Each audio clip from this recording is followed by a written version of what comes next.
চলো আজকে বানাই মোস্ট ভাইরাল ডিম পরোটার রেসিপি। এক তো দিনের এই অবস্থা, এর মধ্যে যদি এসব রেসিপি দেখি তাহলে তো খেতে ভীষণ ইচ্ছে করে। চলো বানাই। প্রথমে আমি এখানে একটা বাটিতে নিয়ে নিচ্ছি 3টে ডিম।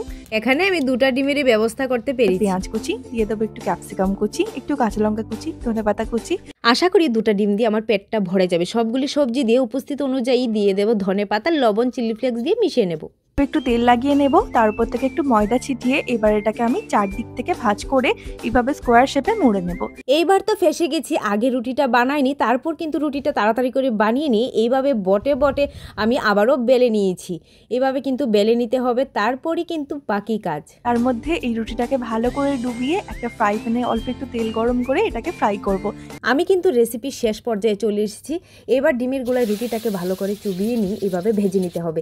এরকম করে কিন্তু আমি 3টা রুটি বানিয়েছি, আর দেখতে কিন্তু ভীষণ লোভনীয় লাগছিল। এবার টেস্ট করে দেখবো, তাও টমেটো সসের সাথে। খেতে কিন্তু মোটামুটি ঠিকই ছিল, যাকে আমি দেবো 7 আউট অফ 10। এই রেসিপি তোমরা একবার ট্রাই করতেই পারো।